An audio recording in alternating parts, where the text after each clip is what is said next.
চোপড়ায় যুগলকে মারধরের ঘটনা, অভিযুক্ত জেসিবির পাশে চোপড়ার তৃণমূল বিধায়ক। ক্ষুব্ধ মুখ্যমন্ত্রী ফোন করেছেন বিধায়ক হামিদুর রহমানকে, কড়া ব্যবস্থার নির্দেশ দিয়েছেন। বিধায়কের মন্তব্যের ব্যাখ্যাও তলব করেছে তৃণমূল।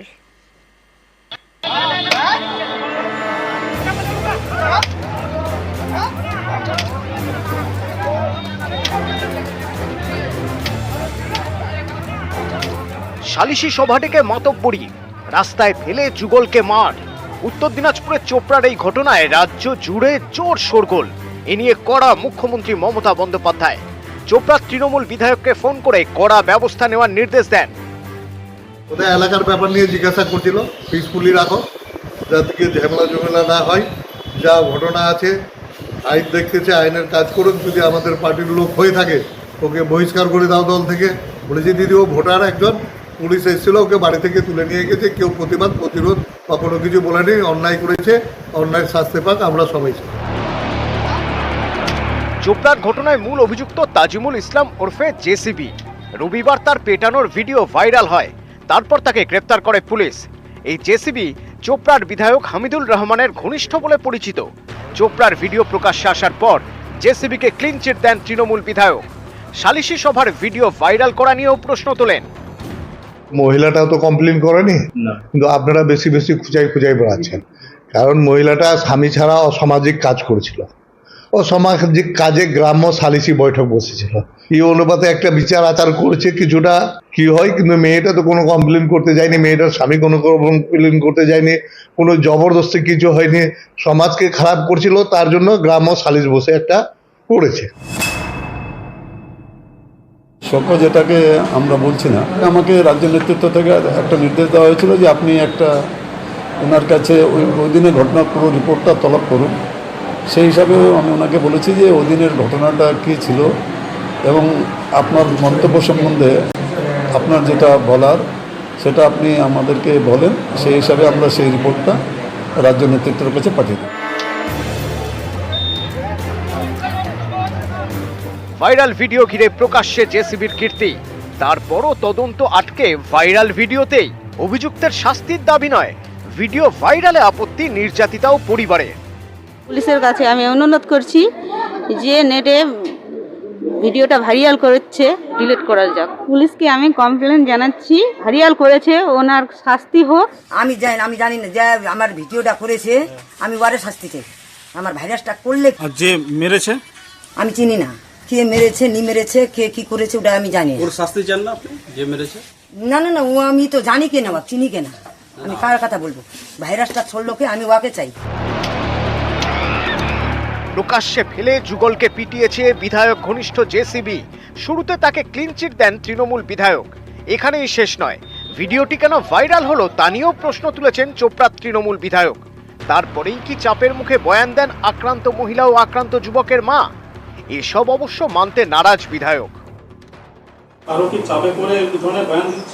চাপে কেন পড়বে? এটাতে চাপের কি আছে? যেটা লিগ্যাল ঘটনা সেটাই বলবে, চাপে কেন পড়বে? নিউজ 18 বাংলা। রাজভবনে আটকে রয়েছে গণপিটুনি বিল নিয়ে তৎপর তৃণমূল।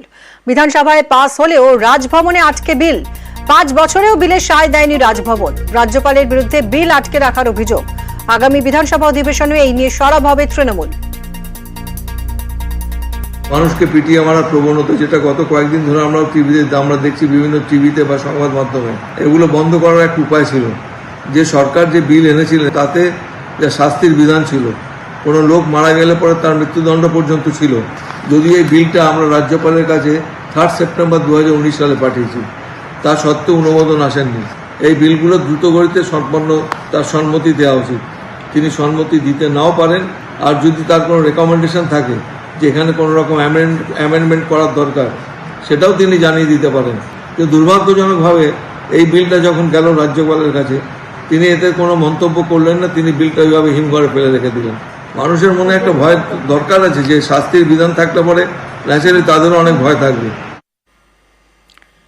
চোপড়ার পর এবার ফুলবাড়ি, আবারও বিবাহ বহির্ভূত সম্পর্কের অভিযোগ, আবারও গ্রামের নীতি পুলিশের মাতব্বরি।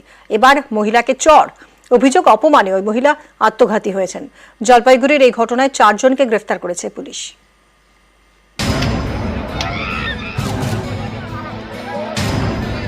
উত্তর দিনাজপুরের চোপড়া। সম্প্রতি এখানে সালিশি সভায় রীতিমতো মস্তানি করা হয়। বিবাহ বহির্ভূত সম্পর্কের অভিযোগে যুগলকে মারা হয় নৃশংসভাবে। চোপড়ার পর এবার জলপাইগুড়ির ফুলবাড়ি, এখানেও নীতি পুলিশের মাতব্বরি। ঘটনাস্থল ফুলবাড়ি 1 নম্বর গ্রাম পঞ্চায়েতের বকরা ভিটা। এখানকারই বাসিন্দা তাপস বর্মন এবং তার স্ত্রী। অভিযোগ, এই মহিলা এলাকারই এক যুবকের সঙ্গে বিবাহ বহির্ভূত সম্পর্কে জড়ান, তারপর বাড়ি ছাড়েন। এ নিয়ে এনজেপি থানায় মিসিং ডায়েরি করেন তাপস। বিষয়টি স্থানীয় পঞ্চায়েত সদস্যকেও জানান। তদন্তে নেমে 2 যুবককে গ্রেফতার করে পুলিশ, তারপর বাড়ি ফেরেন ওই মহিলা। অভিযোগ, গত রবিবার বিকেলে শুরু হয় নীতি পুলিশের চোখ রাঙানি। স্থানীয় পঞ্চায়েত সদস্য মালতী রায়ের সামনেই মারধর করা হয় মহিলাকে। মারধর করেন কয়েকজন প্রতিবেশী মহিলা। পরদিন সালিশি সভা বসার কথা ছিল। রাত পেরিয়ে সকাল হতেই বাড়ি থেকে মহিলার দেহ উদ্ধার হয়। পরিবারের দাবি, অপমানে কীটনাশক খেয়ে আত্মঘাতী হয়েছেন মহিলা। বলে কি কিসের পঞ্চায়েত, আমরা সবকিছু তুমি এখানে নিয়ে আসো। তারপরে পঞ্চায়েতের সামনে এখানে নিয়ে আসলাম, নিয়ে এসে মারধর শুরু করে দিল, আর কোনো কথা শুনলো না। স্বপ্না আর 2 টুম্পা। আমি আমার বাড়িতে ঢুকাইতে যাচ্ছি, বলে কি তোমার বাড়িতে ঢুকালে তোমার বাড়িঘর ভাঙিয়ে দিব, এখানে এগুলো চলবে না পাড়ার মধ্যে। পঞ্চায়েত সামনে ছিল কিন্তু পঞ্চায়েত কিছু বলে নেই, ও দূরে থেকে দেখছে।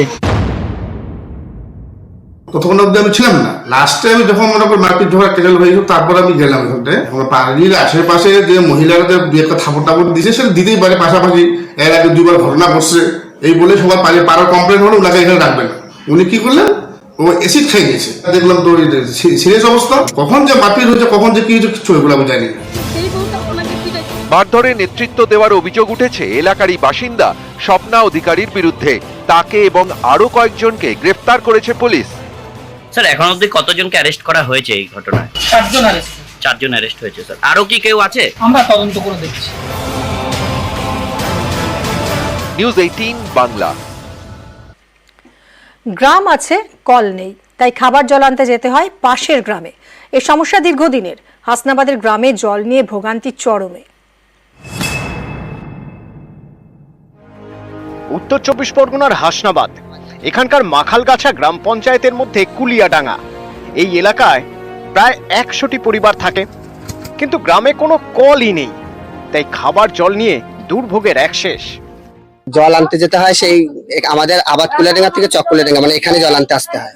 পঞ্চায়েতে জানানো হয়েছে, কিন্তু পঞ্চায়েতে কোনো রেসপন্স দেয়নি। আর একটা জলের কলের এই বসাচ্ছে পাইপ, কিন্তু এটা তো খাওয়া যাবে না টোটাল। কুলিয়াডাঙ্গার বাসিন্দাদের দাবি, তাদের খাবার জলের সমস্যা দীর্ঘদিনের।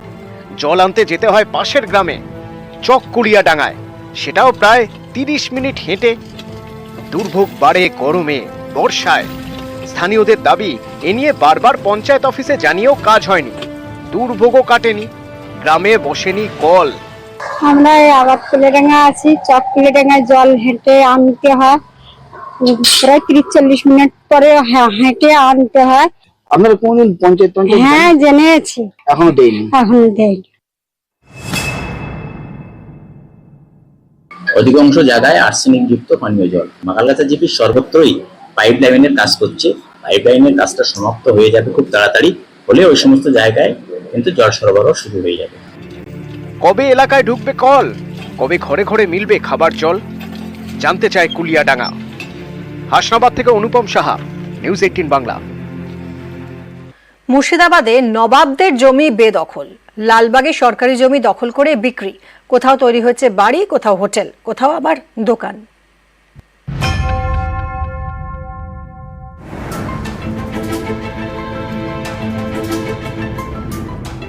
মুর্শিদাবাদ নবাবদের শহর। এখানে ছড়িয়ে ছিটিয়ে রয়েছে তাদের জমি। সেই জমি এখন রাজ্য সরকারের, দেখভাল করে মুর্শিদাবাদ এস্টেট। এই সব জমি বেদখল হয়ে যাচ্ছে।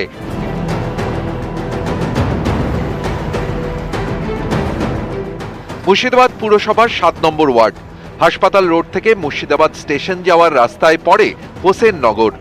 এখানেই রয়েছে নবাব আমলের প্রায় 60 একর জমি। অভিযোগ, এই সব জমি প্রথমে দখল হয়েছে, সেই দখল করা জমি বিক্রিও হয়ে গিয়েছে। সরকারি জমিতে তৈরি হয়েছে একের পর এক বাড়ি, যেন আস্ত একটা পাড়া। কেউ রয়েছেন 5 বছর, কেউ 20 বছর, কিন্তু বাড়ির মালিকের হাতে কোনো সরকারি নথি নেই। এ তো স্টেটের জায়গা। দলিল আছে? না দলিল নাই। তাহলে কে দিয়েছে? কারোর মাধ্যমে যাদের দখলে ছিল তাদের কাছ থেকে পয়সা দিয়ে কিনে নেওয়া। আমি এই জায়গাটা কিনেছিলাম ৭৭,০০০। ক কাটা জায়গা?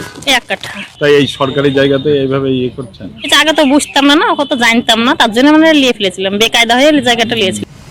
এভাবেই নবাবদের জমি দখল করে তৈরি হয়েছে দোকান, কোনোটা ওষুধের, কোনোটা খাবার, তৈরি হয়েছে হোটেলও। প্রভাবশালীদের পকেটে ঢুকেছে টাকা, দখল হয়ে গিয়েছে সরকারি জমি। আমরা জানি যে ইমামি প্রপার্টি মানে কোনো পাবলিকের জায়গা, এটাই জানি। কোনো কাগজপত্র কিছু নেই? না, তাই এই সরকারি জায়গা যে আপনারা এইভাবে ব্যবসা করছে একাধিক, তাই এগুলো নিয়ে কি কারোর সঙ্গে টাকা পয়সা দিতে হয় মান্থলি? না 16 ডেসিমাল জায়গা আমি উদ্ধার করলাম, বাড়ি করে আছে, ইয়ে করে আছে, আমি পেলাম। আরও বেশ কিছু হোটেল আমি পেয়েছি যারা বলে আমাদের জায়গা। আমি সার্চ করে দেখলাম না, ওদের জায়গা না, আমাদের জায়গা। পরে বিএলআর অফিসে গিয়ে রেকর্ড চেঞ্জ করেছে, তার মধ্যে কিছু প্রপার্টি বিক্রি হয়ে গেছে, দলিল করে ফেলেছে। তো মুর্শিদাবাদ পৌরসভা যে ল্যান্ড, সেই ল্যান্ড দেখা যাচ্ছে 65 থেকে 70% ল্যান্ড হচ্ছে অন্যান্য দপ্তরের। এগুলো যে ডিপার্টমেন্টের যারা আধিকারিক আছে তারা ব্যবস্থা নিলে তখন আমরা ট্যাক্সের আওতায় ফেলতে পারবো বা বলতে। মুর্শিদাবাদ থেকে প্রণব বন্দ্যোপাধ্যায়, নিউজ 18 বাংলা। খালে জমছে আবর্জনা, দূষণ ছড়াচ্ছে, রোগও ছড়াচ্ছে বলে অভিযোগ। এমনই অবস্থা কলকাতার গড়ফায়। কালিকাপুর খালে আবর্জনা জমে চরম দুর্ভোগ। খাল সংস্কারের দাবিতে সরব হয়েছেন স্থানীয়রা।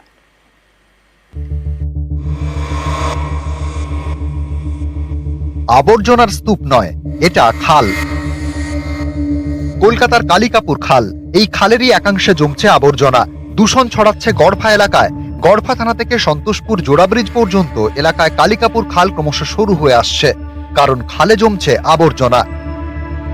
কালিকাপুর খাল এটা হচ্ছে ইরিগেশন ডিপার্টমেন্টের আন্ডারে, সেচ দপ্তরের, আর সেখানেই পুঁতি গন্ধময় অবস্থা। খালের দুধারে সেখানে ময়লা আবর্জনা, ভয়াবহ পরিস্থিতি। দিনে দিনে খাল সরু হয়ে আসছে। এলাকার মানুষের অভিযোগ যে তারা বারবার করে বলা সত্ত্বেও কেউ কোনো ব্যবস্থা গ্রহণ করছে না। স্থানীয়দের দাবি, খালের পাশে ফ্ল্যাট থেকে আবর্জনা ফেলা হয়, অনেক সময় এলাকার বাইরে থেকেও এসে আবর্জনা ফেলা হয় গড়ফার কালিকাপুর খালে। চিনি না, যাদেরকে চিনি না, বাইকে করে আসে, দুজন হাজবেন্ড ওয়াইফ আসলাম, আমি দূর থেকে দেখছি তারা ফেলে দিয়ে চলে গেল। আমি ডাকলাম, তারা সাড়া দিলেন। রাস্তাঘাটে যখন ফ্ল্যাটের সামনে নোংরা পড়ে থাকে তারাই তো ফেলে, আবার কাউকে তো আমাদের দেখে বলাটা সম্ভব না। খালে জমছে গৃহস্থলীর আবর্জনা, খালে জলও জমে থাকছে, আর জমা জলে জন্মাচ্ছে মশার লার্ভা। এর জেরে বর্ষা এলেই এলাকায় ডেঙ্গির আতঙ্ক। এ নিয়ে অনেকেই ক্ষুব্ধ, অনেকে আবার বলছেন অভ্যাস হয়ে গেছে। ওই বাইরের লোক এসে গাড়ি করে এসে ফেলে দিয়ে চলে যায়। ওই রাস্তা দিয়ে যখন গাড়ি নিয়ে যাচ্ছে তখন হাত বাড়ি ফেলে দিয়ে চলে যাচ্ছে, কোন রিক্সা করে যাচ্ছে তখন ফেলে দিয়ে চলে যাচ্ছে। সেক্ষেত্রে আমাদের কিছু বলা থাকে না। দখল হচ্ছে কিনা বলতে পারছি না, তবে ময়লা ফেলে ফেলে আস্তে আস্তে খালটা শুরু হয়ে যাচ্ছে। আর ওদের বলার ক্ষমতা কারণ নেই, কেন তোমরা ফেলছো, কেন ইয়ে করছো, কেউই বলে না। কারণ আমরা বলতে গিয়ে মাঝখান থেকে মারধর খাবো, কি দরকার বাবু। গড়ফার এই এলাকা কলকাতা পুরসভার 104 নম্বর ওয়ার্ডের মধ্যে পড়ে। রোজ সকালে পুরসভার গাড়ি আবর্জনা নিতে এলাকায় আসে, তারপরেও খালে ফেলা হয় আবর্জনা। সাধারণের সচেতনতার অভাবকেই দায়ী করছে পুরসভা। বারবার করে বলছি যে এইভাবে ময়লা ফেলবেন না, এতে আপনারই ক্ষতি হবে। আপনি ভাবছেন আমার কি, অন্যের হয় হোক গিয়ে। ডেঙ্গু মশা কিন্তু আর চিহ্নিত করে কামড়ায় না। গাছ লাগাবো এবং খালের ধারটা আমরা পরিষ্কার করতে করতে করতে করতে যাব। খালগুলো আছে যেখানে জলটা টানবে, সেখানে অনেকগুলো জায়গায় ডিসিল্টিং নেই, অনেকগুলো খালে জবরদখল হয়ে রয়েছে। এগুলোকে সচেতনতার সাথে সাথে ফাইন করতে হবে। নোংরা তুমি যেখানে সেখানে ফেলতে পারো, খাল অর্থাৎ ডাস্টবিন, খালের মধ্যে ফেলে দাও। খাল তো জল নিয়ে যায়। দূষণ মোকাবিলায় কালিকাপুর খালের পাশে গাছ লাগানোর পরিকল্পনা করেছে পুরসভা। এ নিয়ে সেচ দপ্তরের সঙ্গেও আলোচনা চলছে বলে দাবি স্থানীয় কাউন্সিলরের। স্থানীয় মানুষ বলছে যে তারা চায় এই খালকে পরিষ্কার দেখতে। কবে হবে এই খালের সঠিক পরিষ্কার করা, সেদিকে তাকিয়ে আছে স্থানীয় মানুষ। ক্যামেরায় অর্চন গোস্বামীর সঙ্গে অভিজিৎ চন্দ, নিউজ 18 বাংলা, কলকাতা। পড়াশোনায় জ্ঞান বাড়ে, কুসংস্কারে বাড়ে অন্ধকার। পড়ুয়াদের মন থেকে কুসংস্কারের অন্ধকার কাটাতে উদ্যোগ নিয়েছে কাঁথির সরকারি স্কুল। দেওয়া হয়েছে নোটিশ, তাতে বলা হয়েছে তাবিজ মাদুলি পরে স্কুলে আসা যাবে না। এতে সায় দিয়েছেন অভিভাবকরাও।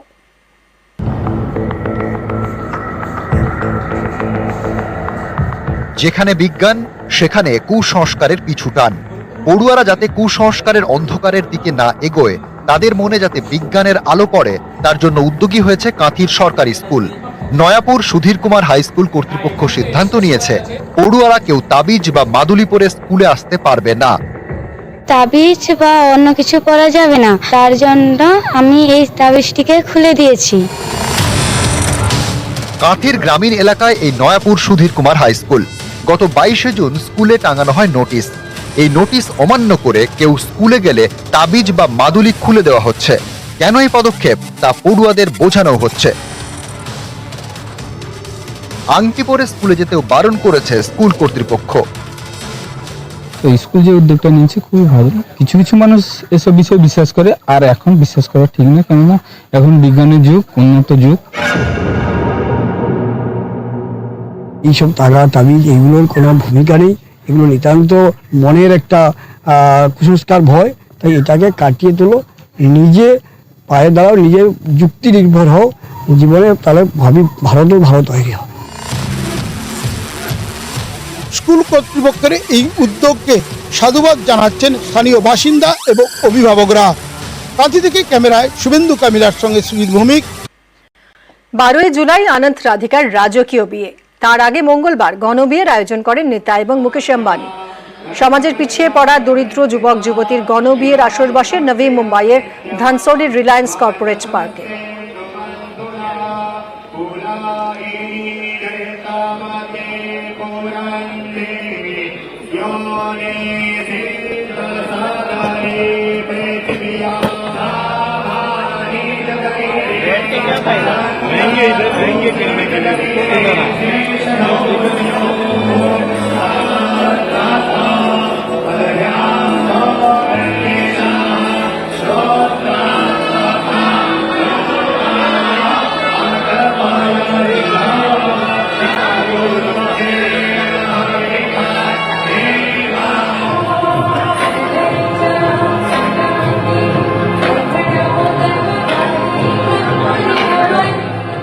सबको देखकर खूब आनंद हो रहा है। अब उनका जीवन सुखमय हो, यही इच्छा है, भगवान से यही प्रार्थना है।